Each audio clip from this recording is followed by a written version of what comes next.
gotten them so far. Do you think that sort of you'll have to sort of step up the public messaging campaign? The virus feels evolutionary pressure to escape our immunity that is generated both by infections and by vaccinations. We also have waning immunity. We know that over time, immunity protection against the virus wanes naturally. That combination means that as we get to the fall, we are all going to have a lot more vulnerability to a virus that has a lot more immune escape than it even does today, and certainly than it did 6 months ago. What the next generation of vaccines, and we haven't seen the exact data, so the FDA is going to make this decision, is there's a series of combinations of potential formulas that the companies are working on and testing. Might be a combination of wild type and Omicron, or wild type and another version, or might just be Omicron alone. We don't know, and we'll know that in the next month.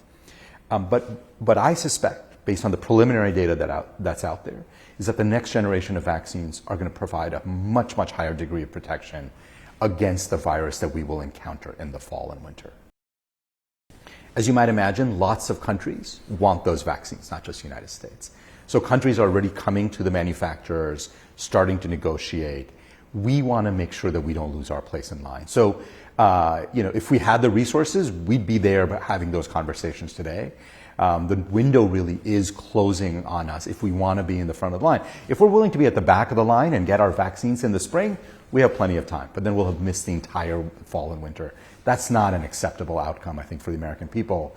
So I would say we're really kind of at that deadline, and waiting much longer just puts us further and further back at the line.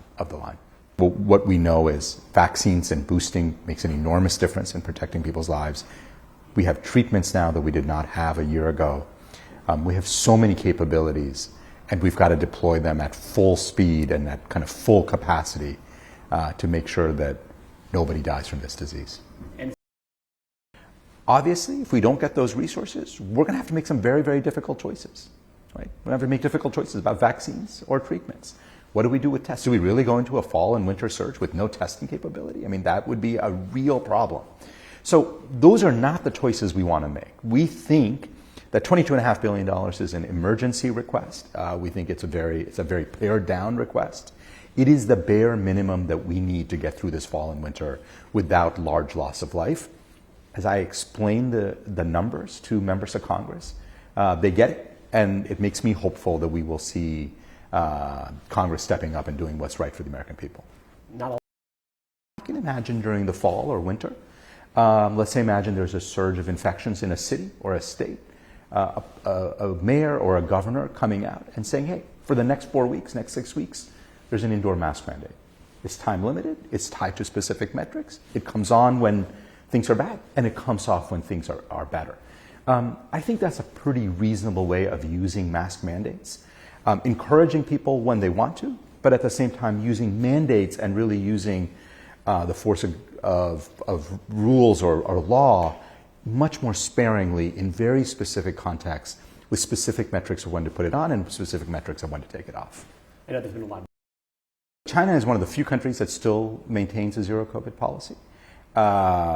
Other countries that had it, South Korea didn't quite have a zero COVID, but they certainly had a very aggressive one. Taiwan had a largely zero COVID policy. I think a lot of those countries have pulled back.